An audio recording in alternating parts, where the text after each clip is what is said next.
Hello everyone. आज हम पढ़ेंगे केमिकल प्रॉपर्टीज़ ऑफ मेटल, जो क्लास 10th का chapter number 3 metal and non metal का पार्ट नंबर 3 है। तो इसमें हम पढ़ेंगे कि अगर एक मेटल है और एक सॉल्ट है और सॉल्ट में मेटल है, ठीक है, या फिर सॉल्यूशन है, तो ये दोनों मेटल आपस में कैसे रिएक्शन करेंगे। ठीक है, हमें पता है कि जो रिएक्टिव मेटल होता है, एक हाईली रिएक्टिव मेटल एक लो रिएक्टिव मेटल को उसके कंपाउंड से डिस्प्लेस कर देता है, जो कि हमने पढ़ा था डिस्प्लेसमेंट रिएक्शन में चैप्टर नंबर 1 में। और एक बहुत इम्पॉर्टेंट बात कि सारे मेटल इक्वली रिएक्टिव नहीं होते हैं। जैसे जब हमने रिएक्शन करवाई थी मेटल की वाटर से, तब हमने देखा था कि कुछ मेटल रिएक्शन करते हैं हॉट वाटर से, जबकि कुछ मेटल रिएक्शन करते हैं कोल्ड वाटर से, जबकि कुछ मेटल रिएक्शन करते हैं स्टीम से या फिर वेपर से, जबकि कुछ मेटल ऐसे होते हैं जो वाटर से रिएक्शन ही नहीं करते। तो यहाँ पे हमने क्या देखा कि जो वाटर से रिएक्शन है मेटल की, वो हर मेटल की डिफरेंट है। वैसे ही जब हमने रिएक्शन करवाई थी ऑक्सीजन से मेटल की, तब हमने देखा था कि कुछ मेटल ऑक्सीजन से रिएक्शन करने के बाद ऑक्साइड्स बना रहे थे, जबकि कुछ मेटल बना रहे थे एम्फोटेरिक ऑक्साइड्स। और कुछ मेटल ऐसे थे जो ऑक्सीजन से रिएक्शन नहीं कर रहे थे, जैसे सिल्वर और गोल्ड। और जब हमने रिएक्शन करवाई थी मेटल की एसिड से, तब हमने देखा था जब हमने रिएक्शन करवाई मेटल की नाइट्रिक एसिड से, तो वहाँ से वाटर वहाँ से वाटर प्रोड्यूस हो रहा था। लेकिन जब हमने रिएक्शन करवाई मैग्नीज और मैग्नीशियम की नाइट्रिक एसिड से, तो वहाँ पे वाटर फॉर्म नहीं हुआ, वहाँ पे फॉर्म क्या हुआ था, वहाँ पे फॉर्म हुआ था हाइड्रोजन गैस। तो यहाँ पर हमने क्या देखा कि सारे मेटल इक्वली रिएक्टिव नहीं होते हैं। हर मेटल अलग अलग एलिमेंट से, अलग अलग सब्सटेंस से अलग अलग तरीके से रिएक्शन करता है। ठीक है, ये देखो हम यहाँ पे क्या पढ़ रहे हैं कि एक मेटल अगर दूसरे मेटल जो कि एक सॉल्ट सॉल्यूशन में प्रेजेंट है, उससे कैसे रिएक्शन करता है। अगर मान लो मेटल ए जो है वो मोर रिएक्टिव है as compare to the metal B which is present in this salt, तो क्या होगा, ये मेटल इस मेटल को डिस्प्लेस कर देगा और यहाँ पे खुद जुड़ जाएगा। तो यहाँ बन जाएगा सॉल्ट सॉल्यूशन ऑफ ए और मेटल बी अलग हो जाएगा। ये ऐसा हमने कहाँ देखा था, डिस्प्लेसमेंट रिएक्शन में। ठीक है, इसका मतलब क्या है कि मेटल ए जो है वो मोर रिएक्टिव है मेटल बी से। लेकिन क्वेश्चन ये आता है कि हमको कैसे पता लगेगा कि कौन सा मेटल मोर रिएक्टिव है और कौन सा मेटल लेस रिएक्टिव है।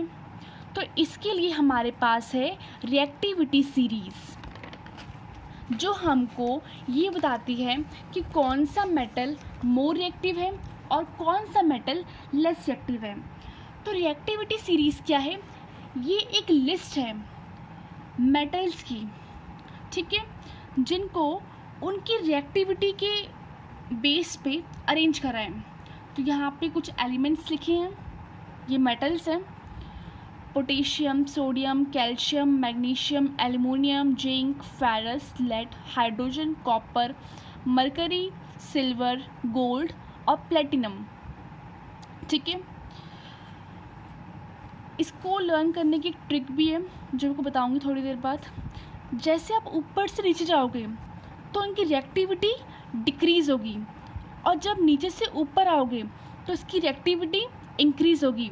इसका मतलब ये है कि जो एलिमेंट ऊपर लिखे हैं, जो मेटल ऊपर लिखे हैं, वो कैसे हैं, मोर रिएक्टिव, और जो मेटल नीचे लिखे हैं वो कैसे हैं, लीस्ट रिएक्टिव।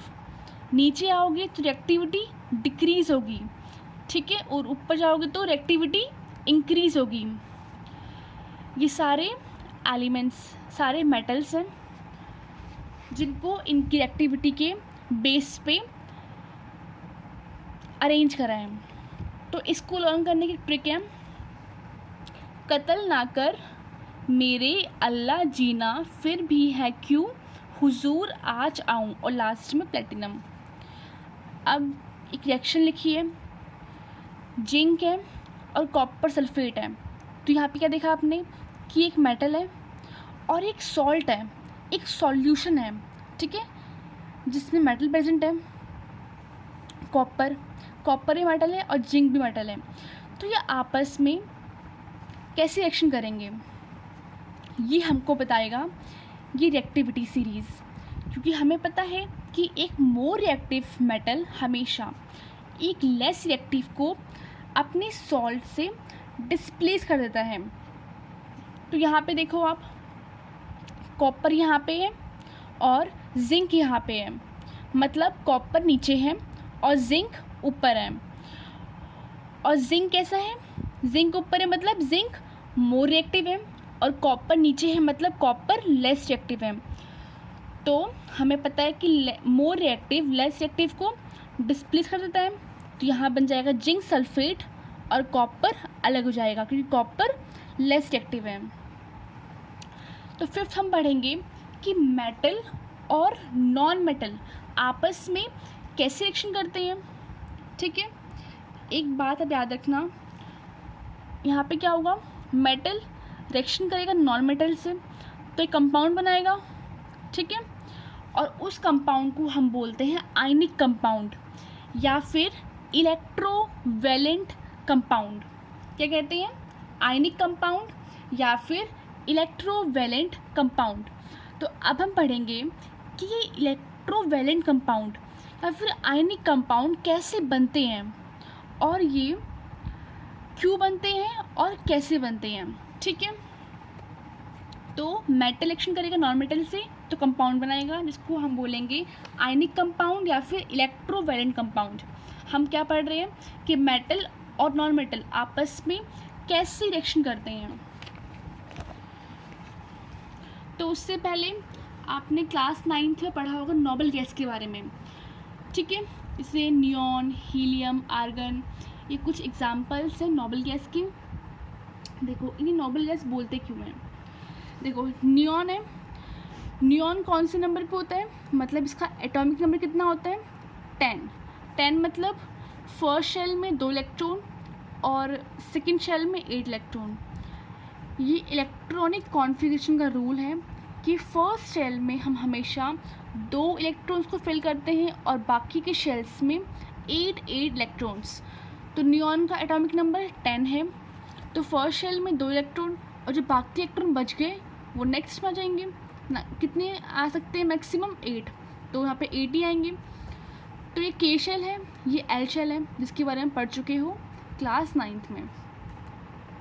तो हमने क्या देखा कि पहले में 2 बाकी में 8, और रूल भी ये बोलता है कि पहले में 2 आना चाहिए और बाकी की शेल्स में 8 आना चाहिए। इसका मतलब कि ये कैसा है, स्टेबल है। सेकंड हीलियम, ये भी एक नोबल गैस है। तो इसका एटॉमिक नंबर है 2, मतलब इसके पास 2 इलेक्ट्रॉन्स हैं। अगर इनको भरेंगे तो फर्स्ट शेल में 2 इलेक्ट्रॉन, बाकी है ही नहीं, इसके पास 2 ही है बस। तो ये भी कैसा है, स्टेबल इलेक्ट्रॉनिक कॉन्फ़िगरेशन। थर्ड है आर्गन, ये होता है 18 नंबर पे। जब भरेंगे पहले में 2, दूसरे में 8, कितने बच गए, 8 बच गए, तो नेक्स्ट में भी 8 आ गए। तो यहाँ पे हमने क्या देखा कि नोबल गैस जो है इनके पास जो इनकी इलेक्ट्रॉनिक कॉन्फ़िगरेशन है वो कैसी स्टेबल है, क्योंकि रूल क्या बोलता है कि पहले में 2 इलेक्ट्रॉन आना चाहिए और बाकी के शेल्स में 8 इलेक्ट्रॉन्स आने चाहिए, और ये उन रूल्स को फॉलो कर रहा है। मतलब ये कैसे हैं, स्टेबल है। अगर कोई चीज़ स्टेबल है तो रिएक्शन क्यों करेगी, नहीं करेगी ना।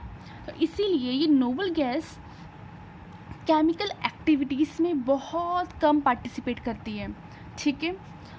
अब हम बात करते हैं मेटल की, ठीक है। जैसे सोडियम एग्जाम्पल लिया हमने, सोडियम का एटॉमिक नंबर कितना होता है, 11 एटॉमिक नंबर है, मतलब इसके पास 11 इलेक्ट्रॉन है और 11 ही प्रोटॉन है। ठीक है, क्योंकि एटॉमिक नंबर इक्वल होता है नंबर ऑफ प्रोटॉन के और नंबर ऑफ प्रोटॉन इक्वल होता है नंबर ऑफ इलेक्ट्रॉन के। तो 11 इलेक्ट्रॉन है। अब हम इनको भरेंगे, कैसे भरेंगे? पहले शेल में 2 और बाकी जो अब कितने बच गए 9। लेकिन नेक्स्ट शेल में मैक्सिमम कितना सकते हैं 8, तुमने 8 भर दिया। अब कितने बच गए? 1 बच गया, तो मतलब आउटर मोस्ट शेल में कितना आ गया? 1 इलेक्ट्रॉन। हमें क्या दिखा यहाँ पे कि पहले शेल में 2 इलेक्ट्रॉन आना चाहिए, सही बात है, तो बिल्कुल ठीक है। नेक्स्ट में 8 आना चाहिए, हाँ बिल्कुल ठीक है। लेकिन नेक्स्ट में भी 8 आना चाहिए, पर यहाँ पे कितना है? 1 है, ठीक है। तो मतलब ये कैसा है? ये अनस्टेबल है, इसका ऑक्टेट कंप्लीट नहीं है। यहाँ पे ऑक्टेट रूल सेटिस्फाइड नहीं हो रहा है, जो ये बोलता है कि पहले में 2 और बाकी में 8 इलेक्ट्रॉन आने चाहिए, ठीक है। मतलब ये कैसा है? अनस्टेबल है। तो हम देखेंगे कि आउटर मोस्ट शेल में जो इलेक्ट्रॉन है वो 4 से कम है या 4 से ज़्यादा है? 4 से कम है, ठीक है। तो ये इलेक्ट्रॉन लूज़ करेगा। देखो इसको करना क्या है, इससे स्टेबल होना है। तो ये स्टेबल कब होगा? जब या तो ये 7 इलेक्ट्रॉन्स ले ले या अपना 1 छोड़ दे। 7 इलेक्ट्रॉन लेना इसके लिए मुश्किल है, पर 1 इलेक्ट्रॉन छोड़ना इसके लिए आसान है। तो एक सिंपल बात याद रखो, जब भी आउटर मोस्ट शेल में 4 से कम इलेक्ट्रॉन होंगे तो हमेशा वो मेटल इलेक्ट्रॉन को लूज़ करेगा, ठीक है, या वो एलिमेंट इलेक्ट्रॉन को लूज़ करेगा। और एक बहुत इंपॉर्टेंट बात कि जो मेटल होते हैं, मेटल हमेशा इलेक्ट्रॉन को लूज़ ही करते हैं, ठीक है। मेटल हमेशा इलेक्ट्रॉन को लूज़ करते हैं, ठीक है। तो यहाँ पे क्या है? 4 से कम है तो इलेक्ट्रॉन लूज़ करेगा। सोडियम है, इसने अपना 1 इलेक्ट्रॉन लूज़ कर दिया और इस पर चार्ज आ गया +1। इसके रीज़न मैं आपको बताती हूँ। देखो अब इसने क्या करा? इलेक्ट्रॉन लूज़ कर दिया। इलेक्ट्रॉन लूज़ कर दिया मतलब अब यहाँ पे 10 इलेक्ट्रॉन हो गए। और प्रोटॉन कितने हैं? प्रोटॉन तो 11 ही हैं। 10 इलेक्ट्रॉन और 11 प्रोटॉन, मतलब इलेक्ट्रॉन कितने हो गए? कम हो गए और प्रोटॉन ज़्यादा है। यहाँ पे क्या हो गया? 10 इलेक्ट्रॉन हो गए और 11 प्रोटॉन हो गए। तो प्रोटॉन ज़्यादा है और कितना ज़्यादा है? +1, तो हमें प्लस चार्ज। या फिर एक सिंपल सी बात, एक सिंपल सी ट्रिक याद रखो कि इसने क्या करा है? अपना 1 इलेक्ट्रॉन लूज़ कर दिया, मतलब अपना 1 इलेक्ट्रॉन दे दिया, और देने वाला अमीर। और कितना दिया है इसने? 1, तो +1, प्लस मतलब अमीर, और दिया कितना इसने? 1, तो +1, ठीक है।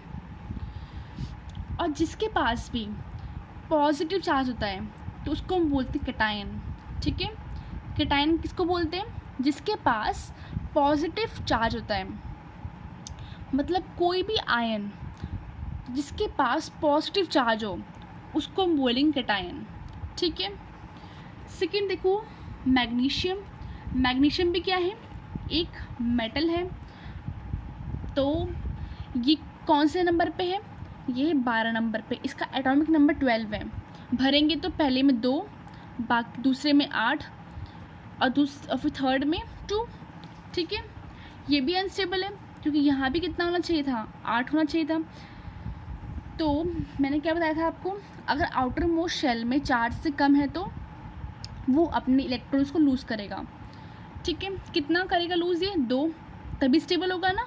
अगर इसने 1 लूज़ करा तभी तो अनस्टेबल होगा, तो इसलिए अपने 2 इलेक्ट्रॉन ही लूज़ कर देगा।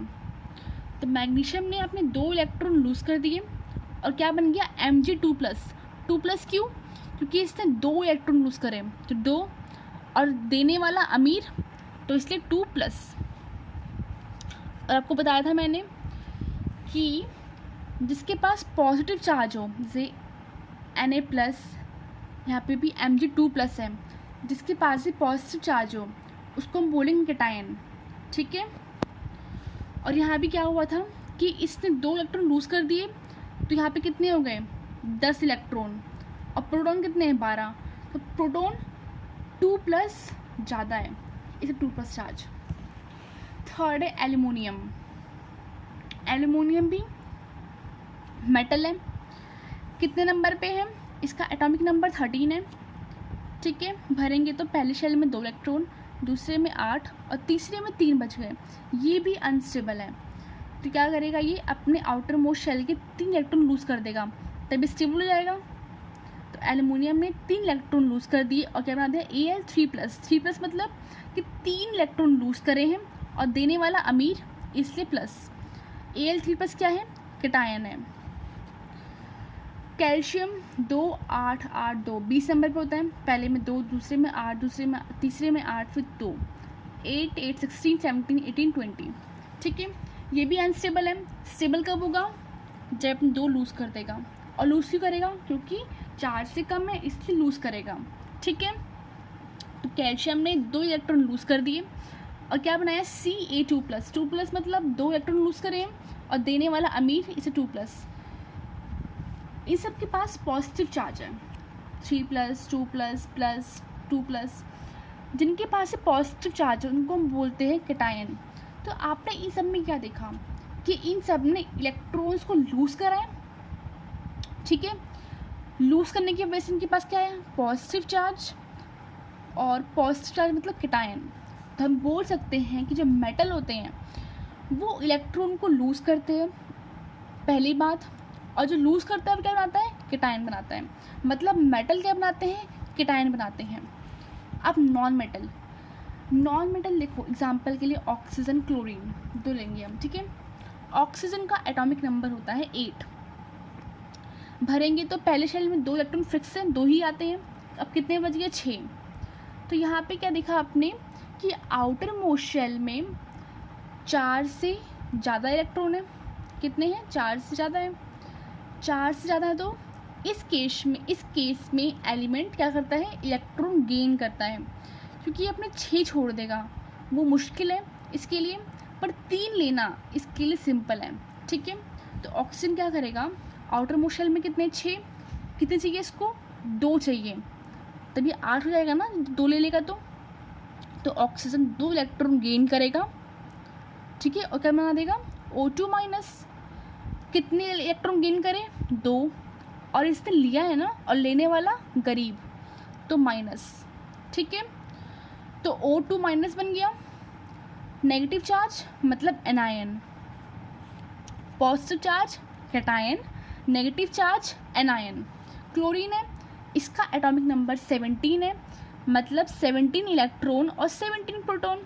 भरेंगे तो पहले शेल में 2 इलेक्ट्रॉन, दूसरे में 8 और तीसरे में 7। यहाँ पे भी 8 होने चाहिए थे, पर कितने हैं, 7, मतलब 1 इलेक्ट्रॉन। 4 से ज़्यादा है तो ये गेन करेगा, कितना चेक करेगा गेन, 1 इलेक्ट्रॉन, तभी 8 हो जाएगा ना। तो क्लोरीन ने 1 इलेक्ट्रॉन गेन करा और क्या बनाया, Cl-। मतलब कि इसने 1 इलेक्ट्रॉन लिया है और लेने वाला अमीर, इसलिए माइनस। ठीक है, Cl-, ये भी एनायन है। तो आयन क्या मतलब होता है, आयन का मतलब है चार्ज। ठीक है, और चार्ज क्या होगा, आयन का मतलब चार्ज है तो पॉजिटिव होगा या फिर नेगेटिव। पॉजिटिव होगा तो कैटायन और नेगेटिव होगा तो एनायन। और आपने क्या देखा कि जो मेटल होते हैं वो इलेक्ट्रॉन लूज़ करते हैं, और लूज़ करेंगे तो देंगे, तो देने वाला अमीर मतलब पॉजिटिव मतलब कैटायन। मतलब मेटल में आते हैं कैटायन और नॉन मेटल में आते हैं एनायन। हमें ये पढ़ना था कि मेटल और नॉन मेटल मिल के कंपाउंड कैसे बनाते हैं। ठीक है, यहाँ से क्वेश्चन भी आता है आपके पेपर में। देखो ये सोडियम है, क्वेश्चन कभी कभी आता है कि सोडियम का इलेक्ट्रॉन डॉट स्ट्रक्चर बना के दिखाओ। क्या बना के दिखाओ, इलेक्ट्रॉन डॉट स्ट्रक्चर। तो सोडियम की इलेक्ट्रॉन कॉन्फ़िगरेशन क्या है, पहले में 2, दूसरे में 8, तीसरे में 1। ठीक है, जब भी हम इलेक्ट्रॉन डॉट स्ट्रक्चर बनाते हैं तो हम वैलेंस शेल मतलब आउटर मोस्ट शेल के इलेक्ट्रॉन का यूज़ करते हैं। कितने इलेक्ट्रॉन है, 1 इलेक्ट्रॉन, तो हमने 1 डॉट बना दिया। ठीक है, वैसे क्लोरीन पहले में 2, दूसरे में 8, फिर तीसरे में 7, क्योंकि 17 नंबर पे होता है। ठीक है, हमें क्या बनाना है, इलेक्ट्रॉन डॉट स्ट्रक्चर। तो इसके लिए हम यूज़ करते हैं आउटर मोस्ट शेल के इलेक्ट्रॉन्स का। कितने इलेक्ट्रॉन है, 7, तो 1 2 3 4 5 6 7। ठीक है, अब यहाँ पे क्वेश्चन आता है कि आप इलेक्ट्रॉन डॉट स्ट्रक्चर बनाओ सोडियम का, क्लोरीन का, तो ऐसे बना दिया आपने। अगर मान लो आपसे बोल दिया कि अब इलेक्ट्रॉन डॉट स्ट्रक्चर बनाओ सोडियम क्लोराइड का, NaCl का, या फिर अब इलेक्ट्रॉन का ट्रांसफ़र दिखाओ, तो आप ये करोगे। ठीक है, देखो हमने पीछे पढ़ा कि सोडियम क्या बनाता है, Na+ आयन बनाता है, क्योंकि सोडियम 11 नंबर पे है। 11 नंबर पे है मतलब आउटर मोस्ट शेल में एक इलेक्ट्रॉन है। ठीक है, एक इलेक्ट्रॉन है तो वो एक इलेक्ट्रॉन को क्या करेगा, लूज़ कर देगा। और क्लोरीन 17 नंबर पे है, आउटर मोस्ट शेल में 7 इलेक्ट्रॉन्स हैं, मतलब एक इलेक्ट्रॉन गेन करेगा और Cl- बनाएगा, और सोडियम Na+ आयन बनाएगा।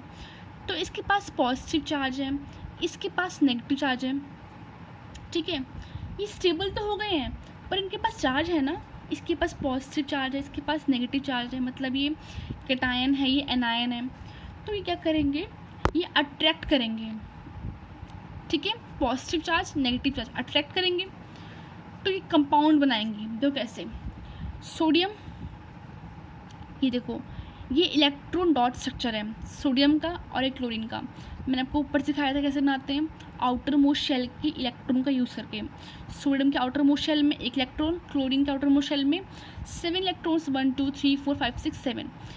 यहाँ पे हमने इसको क्रॉस से दिखाया है, इसको डॉट से, ताकि हम ट्रांसफ़र को समझ सकें, इसीलिए।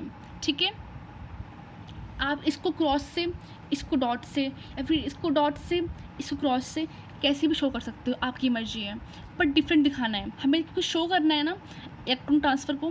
देखो तो यहाँ पे क्या होगा, ये अपना एक इलेक्ट्रॉन लूज़ करेगा स्टेबल होने के लिए, और क्लोरीन क्या करता है, अपना एक इलेक्ट्रॉन, क्लोरीन किसी और से एक इलेक्ट्रॉन लेता है, और सोडियम अपना इलेक्ट्रॉन लूज़ करता है। ठीक है, तो इसने इसका इलेक्ट्रॉन ले लेगा ये, और क्या बना देगा, NaCl। तो Na पे पॉजिटिव चार्ज और क्लोरीन पे माइनस का चार्ज। ठीक है, देखो यहाँ पे इलेक्ट्रॉन आ गया इसका, सोडियम का डॉट वाला। तो ऐसे बनाते हैं इलेक्ट्रॉन डॉट स्ट्रक्चर। अगर आपको बोले कि इलेक्ट्रॉन ट्रांसफ़र दिखाओ सोडियम क्लोराइड में, तो आपको ऐसे करना है, या आपको बोले कि आप इलेक्ट्रॉन ट्रांसफ़र दिखाओ, तब भी आपको ऐसे ही करना है। एक और ले लेते हैं मैग्नीशियम क्लोराइड का। ठीक है, आपको बोला मैग्नीशियम क्लोराइड का इलेक्ट्रॉन डॉट स्ट्रक्चर बनाओ या फिर इलेक्ट्रॉन ट्रांसफ़र दिखाओ, तो क्या करोगे आप, मैग्नीशियम है 12वें नंबर पे है। ठीक है, तो कैसे भरेंगे, 2 8 2, मतलब अनस्टेबल है, तो क्या करेगा, अपने 2 इलेक्ट्रॉन लूज़ कर देगा। 2 इलेक्ट्रॉन लूज़ कर दिए, क्या बना दिया, Mg2+, 2 लूज़ करे ना, और देने वाला अमीर, तो 2+। क्लोरीन 17 नंबर पे है, 2 8 7, 4 से ज़्यादा है, तो क्या करेगा, ये गेन करेगा। कितना चाहिए इसको, 1 चाहिए इसको, तो क्लोरीन 1 इलेक्ट्रॉन गेन कर लेगा, क्या बनाएगा, Cl-, माइनस क्यों, क्योंकि इसने इलेक्ट्रॉन लिया है। तो यहाँ बना Mg2+, यहाँ बना Cl-, प्लस मतलब कैटायन, माइनस मतलब एनायन। तो पहले हम बनाएंगे इलेक्ट्रॉन डॉट स्ट्रक्चर, किसका, मैग्नीशियम का और क्लोरीन का। तो इलेक्ट्रॉन डॉट स्ट्रक्चर बनाने के लिए क्या करते हैं, आउटर मोस्ट शेल के इलेक्ट्रॉन का यूज़ करते हैं। इसके आउटर मोस्ट शेल में 2 इलेक्ट्रॉन, तो यहाँ पे 2 बना दिए डॉट्स। क्लोरीन के पास 7 है, तो 1 2 3 4 5 6 7। ठीक है, हमने पीछे क्या देखा था कि मैग्नीशियम क्या करता है, स्टेबल होने के लिए अपने 2 इलेक्ट्रॉन लूज़ कर देता है, और क्लोरीन क्या करता है, किसी और से एक ले लेता है। ठीक है, अब देखो यहाँ पे क्या होगा, मैग्नीशियम के पास कितने हैं, 2 इलेक्ट्रॉन, और क्या करेगा, स्टेबल होने के लिए, अपने दोनों लूज़ कर देगा। ठीक है, और क्लोरीन क्या करता है, एक लेता है। चलो ये रहा क्लोरीन। ठीक है, क्लोरीन ने इसका एक ले लिया। ठीक है, अब क्या होगा, मैग्नीशियम के पास तो एक और है, तो इसलिए क्या होता है, यहाँ पे क्लोरीन एक और आएगा।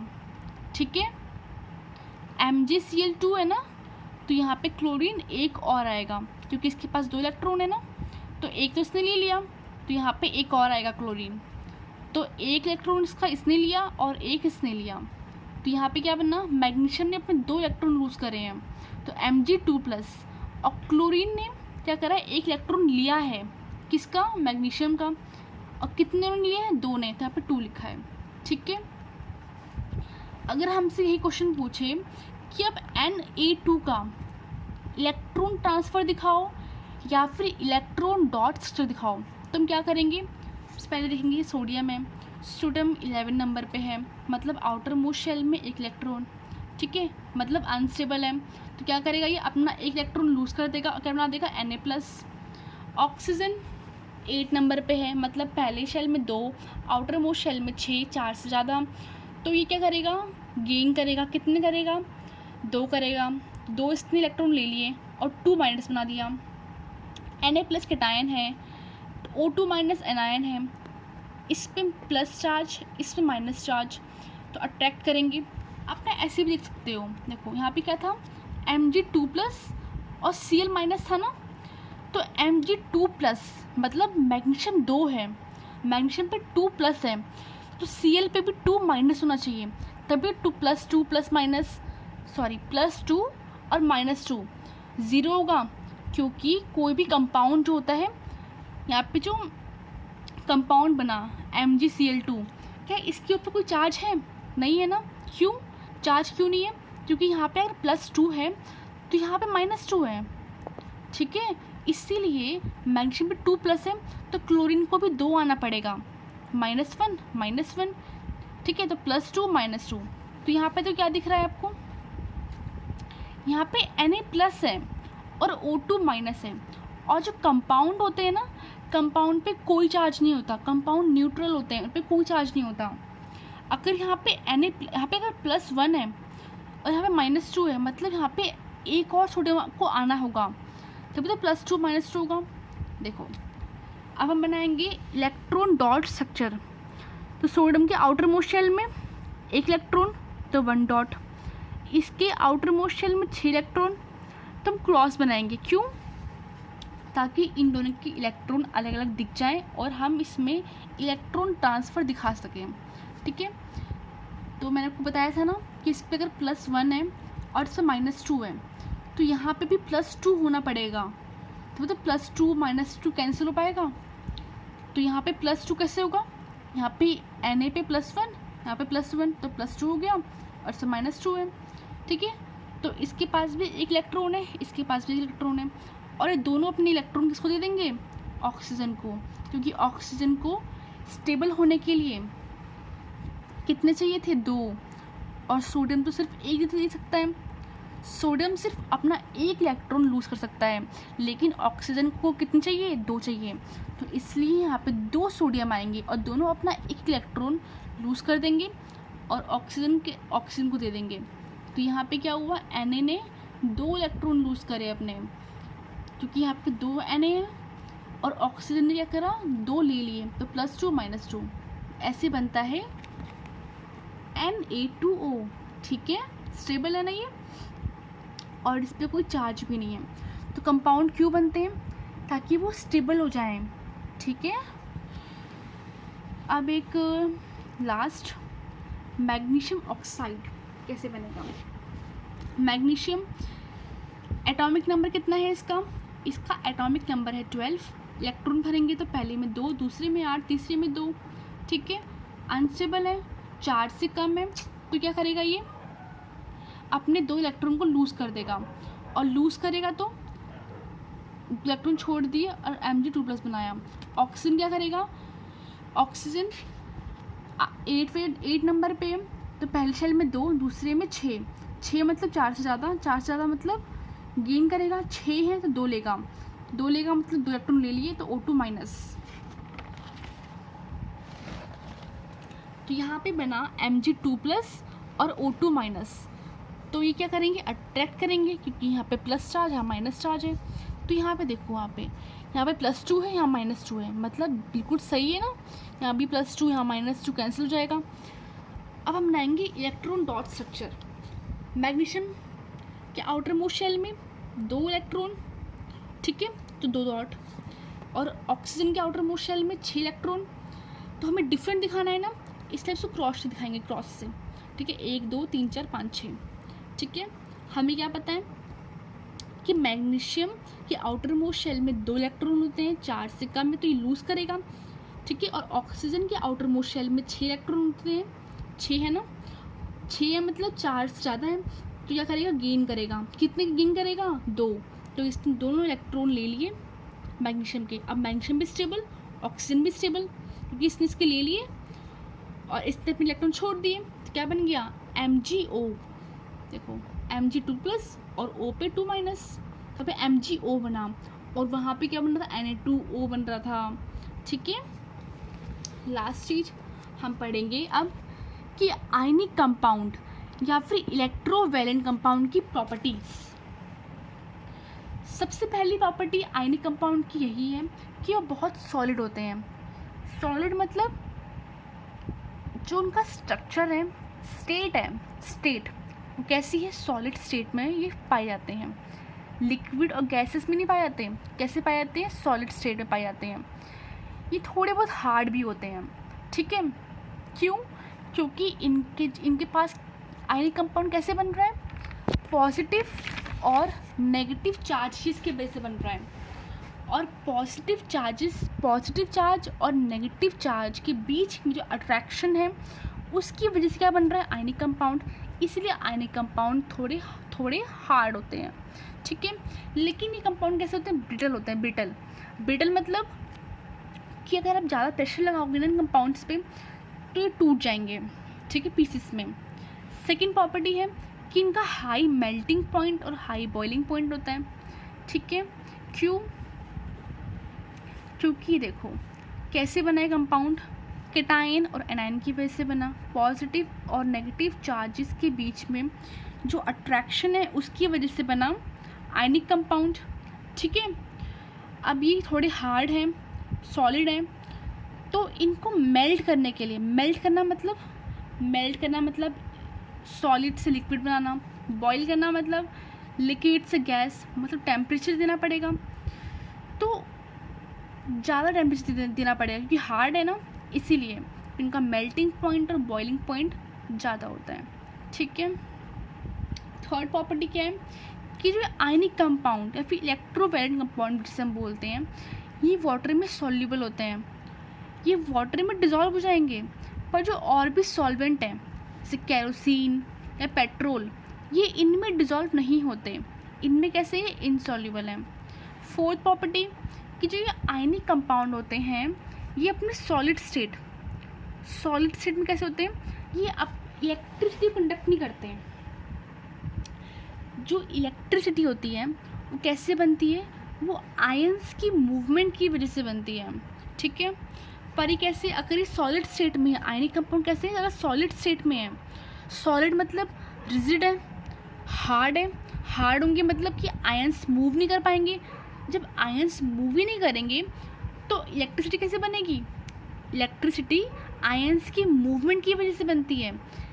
लेकिन जब हम बात करें मोल्टन स्टेट या फिर फ्री स्टेट में जब होते हैं, ये फ्री स्टेट में होंगे तो क्या होगा कि आयन मूव कर पाएंगे।